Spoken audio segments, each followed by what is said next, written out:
ఇవాళ సమాజానికి తెలియవలసిన అవసరం ఉంది. గంజాయి, డ్రగ్స్, ప్యాకాట, మత్తు పదార్థాలకి నిలయంగా తూర్పుగోదావరి జిల్లాని జక్కంపూడి రాజా, జక్కంపూడి గణేష్ మార్చేదంటలో ఎలాంటి సందేహం లేదు. వరలక్ష్మి వ్రతం రోజుని మహిళలందరూ కూడా మంగళసూత్రాలు కాపాడాలని పూజలు చేస్తూ ఉంటే జక్కంపూడి రాజా స్వయంగా ఒక పప్పుని ఓపెన్ చేయడం దురదృష్టకరం. ఇవాళ జక్కంపూడి రామ్మోహన్ రావు తీసుకుంటే హత్యలతోని, దోపిడీలతోని జక్కంపూడి రామ్మోహన్ రావు ఎదిగాడు. అదే వారసత్వాన్ని అందిపుచ్చుకున్న జక్కంపూడి గణేష్, జక్కంపూడి రాజా ఇవాళ తూర్పుగోదావరి జిల్లాను దోచడమే కాకుండా గంజాయికి స్మగ్లర్లుగా, అసాంఘ శక్తులకి అడ్డాగా ఇవాళ ఐమాక్స్ థియేటర్ను కూడా వాళ్ళు షెల్టర్ గా వాడుకొని అసాంఘిక శక్తులన్నీ కూడా అక్కడే కూర్చొని సెటిల్మెంట్లు చేస్తా ఉన్నాయి. అలాగే స్కాచ్ బ్యారల్ అసాంఘిక శక్తులకి అదొక అడ్డాగా మారింది. నిన్న కాకుండా ఓపెన్ చేసిన పప్పు అది కూడా అసాంఘిక శక్తులకి అడ్డాగా మారిందంటే ఎలాంటి అనుమానం లేదు. ఇలాంటి నేర చరిత్ర కలిగిన వైసీపీ నాయకులు జక్కంపూడి రాజా, జక్కంపూడి గణేష్ ఈ మధ్య తెలుగుదేశం పార్టీ మా యువ నాయకుడు లోకేష్ బాబుని నీచంగా మాట్లాడటం మొదలు పెట్టారు. లోకేష్ బాబు అవినీతి పరుడని, లోకేష్ బాబు రాజీనామా చేయాలని తెలుగుదేశం పార్టీని డిస్మిస్ చేసి అర్జెంట్ గా వైసీపీ పార్టీకి అధికారం చెప్పాలని సిగ్గుమాలిన రాజకీయాలు చేస్తున్నారు. పోనీ ఎవడైనా ఈ చేసే ఉద్యమాల్లో నీతి నియమాలు కలిగినోడు, నిజాయితీ కలిగినోడు ఎవడైనా ఉన్నాడు అంటే 365 రోజులు ప్యాకెట్ నడుపుకునేవాడు, గంజాయి స్మగ్లింగ్ చేసేవాడు, అసాంఘిక శక్తులకి అడ్డాగా ఉన్నవాడు. ఈవేళ ఎక్కడైతే మంచి ఉందో అక్కడ చెడు విస్తరించుంది. ప్రశాంతమైన రాజమండ్రి నగరాన్ని జక్కంపూడి రాజా, జక్కంపూడి గణేష్ స్మగ్లర్లకు అడ్డాగా తయారు చేశారు. మొన్న ప్రియాంక హత్యలోని జక్కంపూడి గణేష్ శిష్యులు పాల్గొన్నారు. వాళ్ళని కాపాడడానికి జక్కంపూడి రాజా, జక్కంపూడి గణేష్ 15 రోజుల వరకు విశ్వ ప్రయత్నం చేసి బర్లబాబురావు అన్నవాడు బయటికి తీసుకొచ్చి దాన్ని ప్రపంచాన్ని చూపించడం వల్ల దాన్ని ఆపలేని పరిస్థితుల్లో బయటకు వచ్చి కొవ్వెత్తులు ర్యాలీ చేస్తూ నీతి మాలిన రాజకీయం చేయడం మొదలుపెట్టారు. ఇవాళ మహిళలను తీసుకుంటే ఎక్కడా భద్రత లేదు. రాజమండ్రిలో గొలుసు దొంగతనాలు, సెల్ ఫోన్ దొంగతనాలే కాకుండా మత్తు పదార్థాలకు నిలయంగా మార్చారు ఈ వైసీపీ నాయకులు. ఈ క్రమంలో లోకేష్ బాబుని రాజీనామా చేయాలి, నువ్వు అవినీతి పరుడు అని అంటే ఎంతవరకు సమంజసం నేను అడుగుతా ఉన్నాను. జక్కంపూడి కుటుంబం కేజీ బియ్యం కోసం సంచి పట్టుకొని ఇంటింటికి తిరిగేది. లోకేష్ బాబు గోల్డెన్ స్పూన్ లో, గోల్డెన్ ప్లేట్ లో తింటూ పెరిగాడు. ఎవరైనా కూడా ఒక నాయకుని విమర్శించాలంటే సముచితం చూసుకోవాలి. కానీ లోకేష్ బాబుని వాళ్ళ నాన్న 4 సార్లు ముఖ్యమంత్రి చేశాడు, వాళ్ళ తాత ముఖ్యమంత్రి చేశాడు, వాళ్ళ మామగారికి 1000 కోట్ల ఆస్తిపరుడు. అలాంటి వ్యక్తి 30-40 కోట్ల అవినీతి పాల్పడ్డాడని జక్కంపూడి దగ్గర ఉన్న అసాంఘిక శక్తులతో ధర్నాలు చేస్తూ రాజమండ్రిలోని అశాంతిని సృష్టిస్తా ఉన్నారు. దీన్ని తూర్పుగోదావరి జిల్లా బీసీ సంక్షేమ అధ్యక్షుడిగా ఉన్న బర్లబాబురావు నేను తెలుగుదేశం పార్టీ ఎమ్మెల్యే క్యాండిడేట్ గా కూడా నేను ఉన్నాను.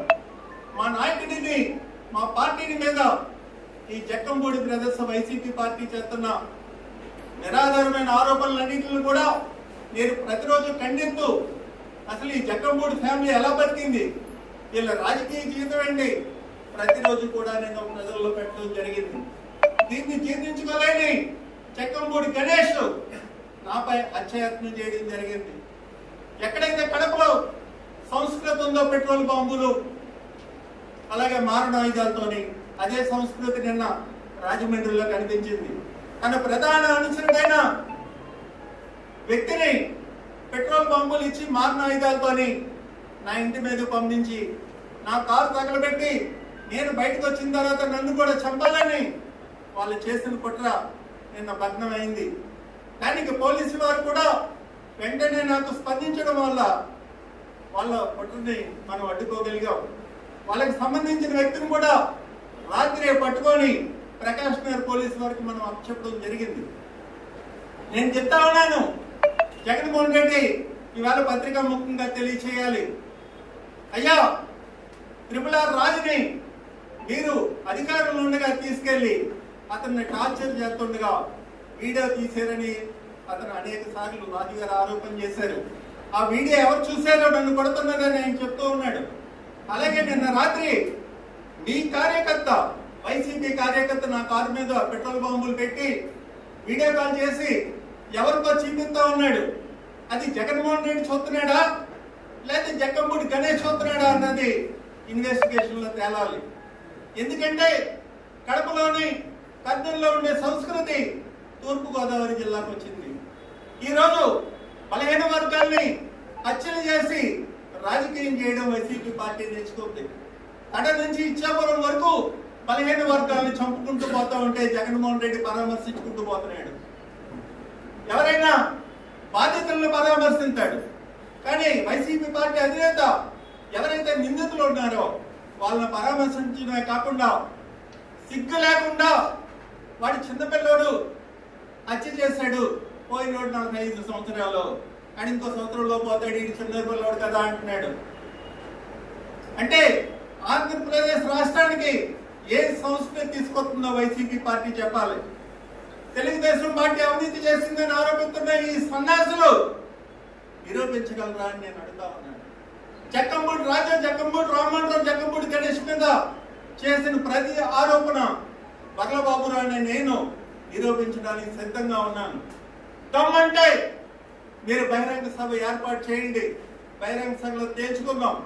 అంతేకాని బలహీన వర్గాల నాయకుల్ని హత్య చేసి మీ నాన్న హత్యలు చేసేది గడి కనుక మీరు కూడా హత్యలు చేసేయాలనుకుంటే చల్లదని గణేశాలు నేర్చుకోవాలి.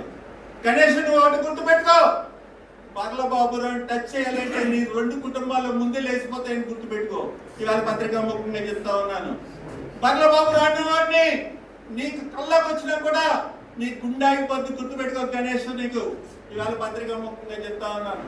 తెలుగుదేశం పార్టీ నాయకులని మీరేదో బైక్ భ్రాంతులకు గురి చేసి హత్య రాజకీయాలు చేయాలనుకుంటే రాజమండ్రిలో మీ ఆటలు సాగనవుదని గుర్తుపెట్టుకోండి. ఎందుకంటే రాజమండ్రిలో పుట్టి పెరిగిన మేము 4 తరాలుగా మేము రాజమండ్రిలో పుట్టి పెరిగాం. అసలు మీరు ఎక్కడి నుంచి వచ్చారు? మీరు అమలాపురం నుంచి వలస వచ్చి ఈవేళ మా రాజమండ్రిని నాశనం చేస్తా ఉన్నారు. రాజమండ్రి కల్చర్ని భ్రష్టు పట్టించి ఈవేళ గంజాయికి, మత్తు పదార్థాలకి మీరు అలవాటు చేసి మా పిల్లల జీవితాలని నటు రోడ్డు మీద పెడుతున్న చరిత్ర ఈ జక్కంపూడి కుటుంబాన్ని. అదే బర్ల చరిత్ర తీసుకుంటే ఈవేళ వరకు 4 తరాల నుంచి కూడా మచ్చలేని జీవితం గడుపుతా ఉన్నాడు. ఈవేళ తెలుగుదేశం పార్టీని, మా నాయకుడిని మీరు విమర్శిస్తున్నారు కనుక ప్రతి విమర్శగా మేము మీరు చేసిన దౌర్జన్యాలు, దోపిడీలు, దొంగతనాలు, గంజాయి సప్లై, డ్రగ్స్ సప్లై, ప్యాకెట్, అలాగే మీ బెట్టింగ్, అలాగే మసాజ్ సెంటర్లు మాటిన వ్యభిచారం. ఇవాళ రాజమండ్రిలో మసాజ్ సెంటర్ మాట వ్యభిచారం జరగట్లేదా? చెప్పరా గణేష్, నువ్వు బయటకు రా, తేల్చుకుందాం. చెత్త రాజకీయాలు చేసి నువ్వు చెత్త వేసాలు అయితే మటుకు నీ ఆటలు సాగను. నీ ఇంటికి వస్తాను ఏమనుకుంటున్నావో, ఎవరినో భయపెట్టినట్టు నీ రౌడీ ముఖంతో భయపెట్టాలనుకుంటే భయపడకూడదు. ఇక్కడ బగలబాబురావు ఒకటి గుర్తు పెట్టుకోమని చెప్తా ఉన్నాను. యాదవ్ సామాజిక వర్గంలో పుట్టిన వీడు ఎన్ని చూపడం తెలియదురా అని తెలుసుకో. నీకు అసలు నువ్వెలా పుట్టావో నువ్వు ఒక్కసారి ఈ అమ్మ నాన్న అడగరా అని చెప్తా ఉన్నాను. కన్న తండ్రిని తొలగడేసి చంపేసిన మీరు రాజకీయాల కోసం, లోకేష్ బాబు కోసం మాట్లాడుతూ ఉంటారు. ఇవాళ నేను ఒకటే అడుగుతా ఉన్నాను, తెలుగుదేశం పార్టీని కానీ లోకేష్ బాబుని కానీ మీరు విమర్శించే మటుకు ప్రతిరోజు మీపై ఎదురుదాడి ఉంటుందని మీరు గ్రహించుకోవాలి. అలాగే ఇవాళ జగన్మోహన్ రెడ్డి చెప్తా ఉన్నాడు, బీసీల మీద దాడులు జరుగుతున్నాయి, తెలుగుదేశం పార్టీ అధికారంలోకి వచ్చాయని చెప్తా ఉన్నాడు. జగన్మోహన్ రెడ్డిని ఇవాళ పత్రికా ముఖ్యంగా అడుగుతా ఉన్నాను, అయ్యా జగన్మోహన్ రెడ్డి బీసీల మీద దాడులు చేస్తున్నారు తెలుగుదేశం పార్టీనా లేకపోతే వైసీపీ నాయకులు చేస్తున్నారా? దానికి నిదర్శనం నిన్న రాత్రి పెట్రోల్ బాంబులు పట్టుకొని మీ కార్యకర్తలు నా ఇంటి మీదకి వచ్చి ఒక బీసీ నాయకుని హత్య చేయడానికి చూశారు. ఇప్పుడు జగన్మోహన్ రెడ్డి సమాధానం చెప్పాలి బీసీలకి. అలాగే జగ్గంపూడి గణేష్ని ప్రధానంగా అరెస్ట్ చేయాలి. అరెస్ట్ చేయకపోతే మటుకు బర్లబాబురావు అనే నేను ఆ మరి నిరాహార దీక్షలో కూర్చుంటానని ఇవాళ పత్రికా ముఖంగా తెలియజేస్తా ఉన్నాను. ఎందుకంటే నిన్న నన్ను హత్య చేయడానికి వచ్చిన జనాలే జగన్మోహన్ రెడ్డి పురమాయించాడా, జగ్గంపూడి గణేష్ పురమాయించాడా అన్నది తేలాలి. ఇన్వెస్టిగేషన్ కూడా నిజాయితీగా జరిపించాలి. గౌరవ ఎస్పీ గారిని కోరుతా ఉన్నాను, అయ్యా ఈవేళ బలహీన వర్గాల మీద జరుగుతున్న దాడులు అరికట్టవలసిన బాధ్యత లా అండ్ ఆర్డర్ పైన ఉంది. సంఘ విద్రోహాలు రాజమండ్రిలో పెంచిపోతా ఉన్నారు, వీటిని పూర్తిగా కట్టడి చేయాలి. ఇవాళ మాకు ఈ రోజుకి అనుమానంగా ఉంది, వైసీపీ పార్టీ అధికారంలో ఉందా, తెలుగుదేశం పార్టీ అధికారంలో ఉందా. లోకేష్ బాబు కానీ బాబు గారు కానీ ప్రతిరోజు చెప్తా ఉన్నారు పోలీస్ డిపార్ట్మెంట్కి సంఘ విద్రోహాలని అణచివేయమని. కానీ పోలీసు వ్యవస్థ ఏం చేస్తుంది, దానిపైన కూడా ఎస్పీ గారి దృష్టి పెట్టవలసిన అవసరం ఉంది. అలాగే తెలుగుదేశం పార్టీని బీసీ ద్రోహంటున్న జగన్మోహన్ రెడ్డి ఇవాళ బహిరంగంగా క్షమాపణ చెప్పాలి. ఒక బీసీ నాయకుని హత్య చేయడానికి వైసీపీ గోండాలు వచ్చారంటే దీనికి పూర్తి బాధ్యత వైసీపీ పార్టీ తీసుకోవాలని పత్రికా ముఖంగా తెలియజేసుకుంటూ సెలవు తీసుకున్నాను.